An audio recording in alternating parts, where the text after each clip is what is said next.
Hey guys, this is Jason with JWClassicVW and welcome back to another episode. If you're new to the channel, we work on Volkswagen stuff here, and today we're going to be covering some engine tin information. There's a lot of controversy and misinformation out there about how your engine tins should be set up and what engine tins you should exactly have. Whenever you start modifying your engine, some of these things change. A stock engine is a little bit easier to figure out versus a high-powered engine like on my 1956 oval window Beetle Goose that has a 2276, a big block engine. Whenever I started running the merged header system on that, the AA merged header system that I have, I had to incorporate industrial tins. And some of you guys know what industrial tins are, but if you don't, stay tuned because I'm going to show you how to make your very own industrial tins.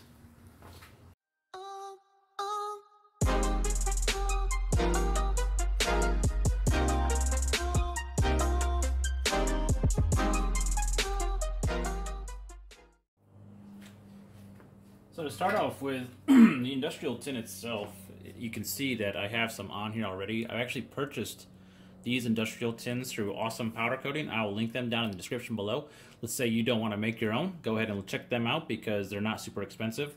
The reason why I'm actually having to make my own right now is because I need to extend, I need a bigger lip on my industrial tin to come out and cover the bottom of my head to keep heat from rising from my merged header system into my my head itself. So I'm going to take it off of here, and this is just you can see where this has been modified to make room for the header system itself. I had to cut some of this out, but this is a piece of tin that goes underneath the bottom side of your head.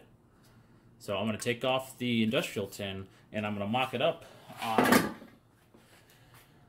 you can see this this is a 28 gauge steel that I picked up from one of the big box stores, and all I'm going to do is trace the outline after I flatten it out.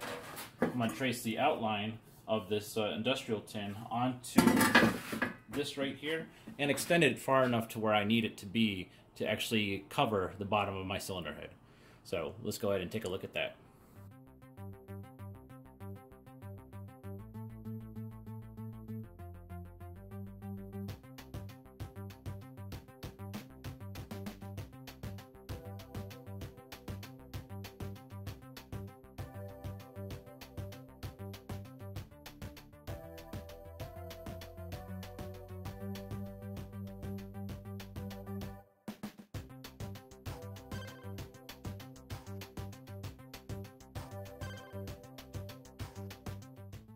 Alright guys, first thing that I'm doing with these industrial tins is just flattening them out, and I'm just using my vise to do that. So just taking the vise or any hard surface and a mallet.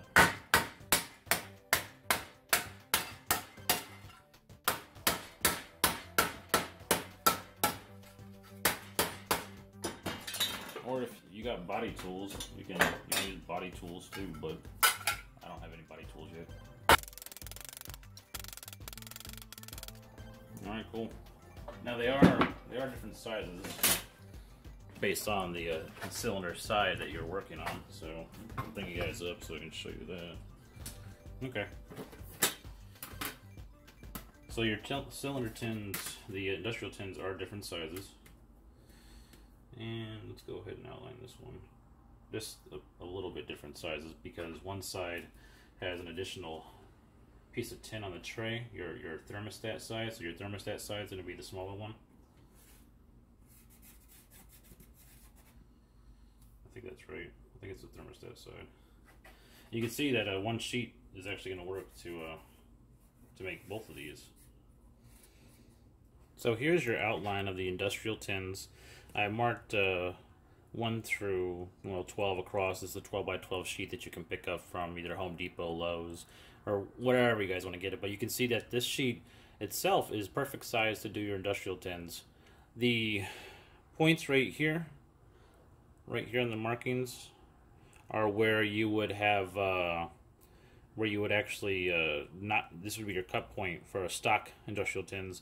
You can see that mine are a little bit longer because, like I was telling you, with the merged header system that I have on there, I needed to go a little bit farther to cover up the bottom of the cylinder head and the push rod tubes to protect it from the heat coming from the actual exhaust.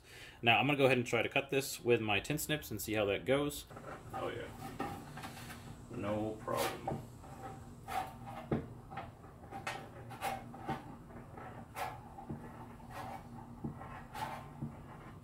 see it's pretty easy just to make these yourself. There we go. And it doesn't have to be perfect.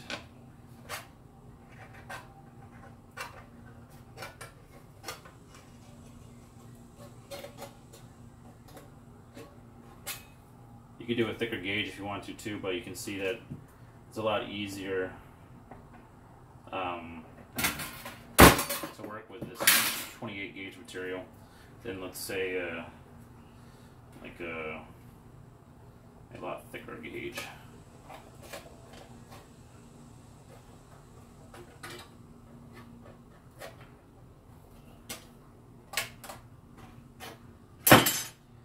Cool. Folding this should be relatively easy too. All I'm going to do is take a straight edge, cross it, and fold it up. So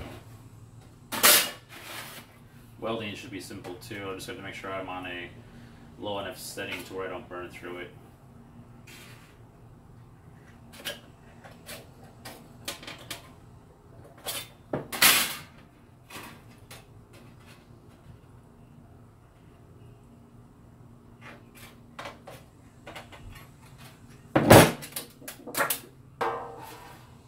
There's some mosquitoes coming in here.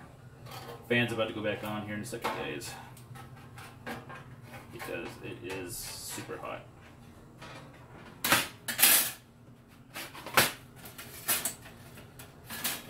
And there we go. Now I just gotta bend them, prime, and paint.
So here's an idea of what the industrial tin does.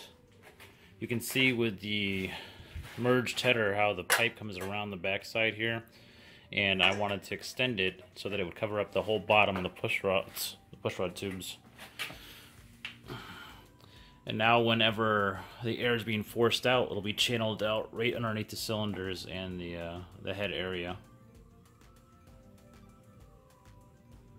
And that is your separation that keeps the heat.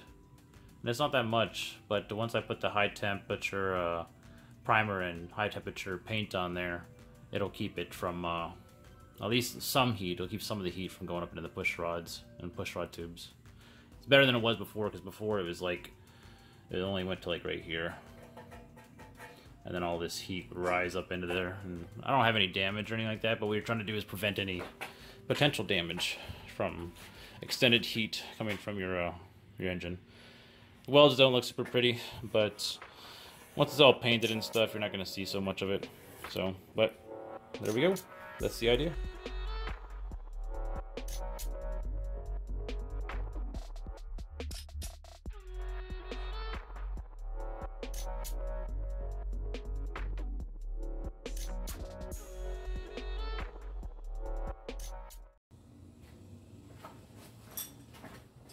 Hey guys, Jason with JWClassicVW, and welcome back to the Saturday episode.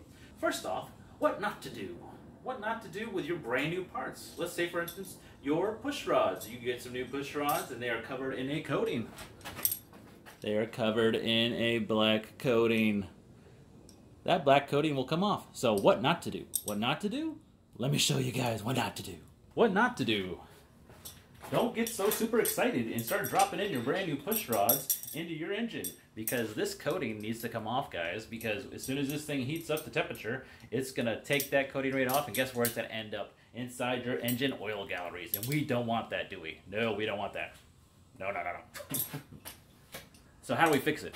How do we fix it? We take it off, and there are some different ways to do it. You can use some paint remover, or you can use some brake clean and some sandpaper, and that's what I like to do, but with a twist. A drill twist. Let me show you guys what I'm talking about. Whenever you get new parts that are like chromoly or shipped to you, they usually have like a coating on them. There's like a little bit of a paint or maybe an oil or something like that that they put on parts to protect them while they're in storage and sitting on someone's shelf somewhere. So, but what you want to make sure that you do is that you remove that coating or remove that paint off of there, because that can cause issues on your engine once it starts to break down and get into your oil galleries and stuff. So what I like to do is, and once again, this is what I do, so what you do is up to you. I like to speed up a little bit. I use my drill. I put it in on my push rod a little bit, and I just a little bit of tension. I take some oil. I oil up the push rod a little bit. This is 500 grit sandpaper, and I just run it. And you'll see what happens is it removes that coating really fast, and you don't have to kill yourself to do it. And there you go. Cleaned off push rod. Do this for all 8, and don't forget to put a thin coat of oil on the push rod. What this will do is until you get it into the car and running, it'll keep it from rusting up. Not a lot, just a little thin coat of oil. And you're done. Alright guys, that's all I got for you today. This is Jason with JWClassicVW. Once again, thank you to all my new subscribers. Without you, the channel wouldn't exist. I appreciate all of your support. Don't forget to comment below if you have any questions, and or you just want to say, hey, cool video, Jay. Keep them coming, man. Also, don't forget to subscribe, the little bell off to the side. You hit that, and then you're going to get any future content that I put out there for you guys. If you have any comments or questions, hit me up in the comments below. Check out the description, because as always with most of my videos, I have other great Volkswagen YouTubers and Volkswagen related videos down in that description. Once again, guys, thank you for all your support. This is Jason with JWClassicVW, and I will see you next time.